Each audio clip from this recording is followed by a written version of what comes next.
Premier League manager, the man that is the glue combining everything together. We've had absolute gems in the past, but out of the ones still around, who are the top 5 current best Premier League managers? So, ho, ho, ho, it's nearly Christmas, and we're going to kick it off with a little bit of Snickers before we get into this top 5. Wow, it has been a hell of a time in football.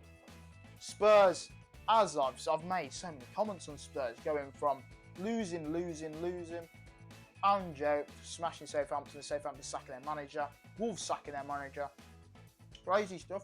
That's a bloody good Snickers at the celebrations.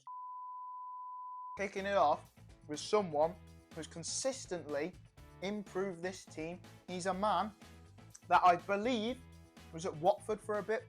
You know, he's not the most stylish, he's not the most appreciated, but I'm sure he's appreciated by the Fulham fans.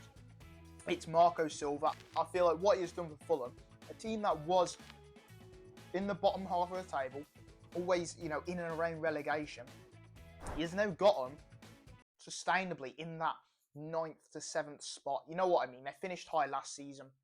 Season before that, they're challenging. They can cause upsets now. And this season, I believe they're 7th at the moment, something like that. So he's going to fully fit in the 5th spot. 5 golden goals for him because he's got that Fulham team cooking, and they almost beat Liverpool. Yes, they drew, but Robinson at left back, it's phenomenal what he has done to that team. He just needs to secure maybe a Europa Conference League spot, you know, to get into that competition, give him a taste of Europe. That would be good, but I think what he has done this season as well, very progressive, and players he brings in are very smart. You could call them Arsenal Reject FC, but so far, the majority of them players have played well, albeit a few. Ultimately, he's found a system, and it working, it can cause people problems, and it gets them up the table, gets them points. So he's in at number 5. Number 4, you know, this manager, I think he's very, very good. And the outgoings that they had last season, especially of one main man, and he loves his little anime, goes by the name of Dom Solanke. Iraola.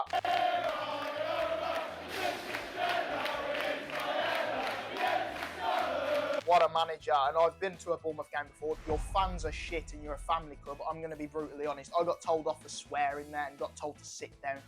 That is the type of team you're dealing with at Bournemouth, but your football club plays very good football, and your manager is a very good manager. He eats paella, he drinks Australia. They don't say his cock's fucking massive because that's not allowed at Bournemouth. It's a family bloody stadium. But I've got to appreciate greatness when I see it. Bournemouth obviously beating City. They're a very good team, and they have flown up and up the ranks. Evan Nielsen coming in and replacing Solanke has worked wonders, and they're a lot more fluid now, even without Solanke. They play very good when they play the big teams. They're not scared. They've got people cooking left, right and centre, and as a manager, he's been able to bring them together. So he's done a fantastic job, and as much as I will hammer the fans, and they've been a quiet stadium and it's small, you know, you've got a good squad. If you had even better fans, it would be amazing. But he sits in 4th place. What a man. Keep doing your stuff, mister. And don't forget to eat that paella. Now we're going into the top 3. The big boys here. There's 2 which are probably already floating around and, you know, are the big dogs that have really surpassed expectation. Number 3 is also exceeded expectation. This man used to love the Portuguese players, but now he's all for that one Aussie man who is scoring goal after goal after goal. It's Nuno Espirito for Nottingham Forest. He has got Chris Wood cooking, and that whole team realistically playing very well. Now, when they played that game in Villa, the subs he made, Anthony Langer coming on, changing the game for them, winning the game in the end, is very good. And obviously he had that failed stint at a Saudi Arabia club. He had that failed stint at Spurs. For Wolves, he did get him good, and Wolves have their problems. He got him to Europa League, and now he's found himself in Nottingham Forest, flying up the table. I believe they're 3rd. You've got to tip your hat off to him, and he's brought in some great players, really evolved them, and they're really playing some cheeky stuff. And like against Villa especially, when things are not going against them, they're like, hold on a second, wait a minute, I'm going to come right through and smash your door down, because that is what Santa Claus might do later, and also what Nuno does with his team. They don't give up, they keep fighting, and he's able to switch it and really create something there, and he's building something right now. Fantastic from them. Aussie Chris Wood, I mean, wow, he's in some goal scoring form. And then the top 2, they speak for themselves. They currently occupy, as I'm recording this, they occupy the top 2 spots in the Premier League. Number 2, Enzo Maresca.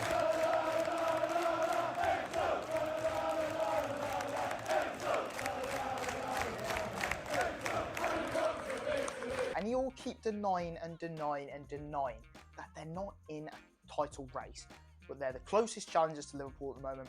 Their consistency is unbelievable. They've got an absolute gem of a player who does not seem to give a shit about anything else but football. It's just what he does. He doesn't care about the plaudits. He doesn't care about all these fucking interviews. He's just focused on his football. He'll hit that ball as sweet as a nut and you'll watch it fly. His name's Cole Palmer, and Enzo Maresca is fantastic. He's number 2. The way he set him up as well, evolving Fernandes, wanting more, especially from Madueke and other sort of players, not afraid to switch the squad around. Yes, Chelsea have invested billions, and that is pretty staggering when you realise it, but there's teams like United, still in that constant cycle of a manager every 3 years, and I know they've got Amorim and they've just beat City, and yes, it could go well, but we just need to see what happens at United there. For Chelsea, have they finally struck gold? Has Maresca managed to fit the pieces of the jigsaw puzzle and put everything together, where he's able to say, look guys, go and enjoy your Christmas, I'm delivering a present here, goal after goal, win after win, the bridge is on fire, and the Chelsea fans... You finish that sentence for me. People said sacking Pochettino was bad. Obviously the squad is good, it's pretty much, I know he's bringing people in, but it's a very big squad, you know, and he's just been able to manage it better, hasn't he? Obviously Pochettino did get them cooking at the end, and they've carried on that form. He should receive the plaudits for that in terms of what he did. Pochettino, won't look at him in the USA, but then Maresca has had to carry that on, and he's had some very, very good results. So he occupies number 2. Now number 1, ladies and gentlemen, sorry lads, it's number 1, Arne Slot. The baldy, the man that Liverpool needed all along, has finally came to them. Jurgen Klopp's put the plan down and gone, here you go Arne Slot, it's all yours baby. And he's a very humble guy, isn't he? He doesn't even give a big 3 fists to the man. He's not fisting him, he's being calm, and he's just going about his work nicely. Obviously Liverpool have had 2 draws, dropped a few points. They didn't play Everton. That comeback though against Fulham, as I said, with Robertson getting a red card, Jota scoring, he's got multiple weapons in his arsenal. Arsenal at the moment are not doing very good, but he has got multiple weapons. Nunes is not doing it, but I'm not a Liverpool fan. I don't know what they expected. Obviously, he's got the big price tag, and he gets in the right positions. His finishing at the moment is just abysmal, but luckily Liverpool have got ways around that to still win games and draw games. Or fight back to get points, you know what I mean? So it still looks like they're in the driving seat.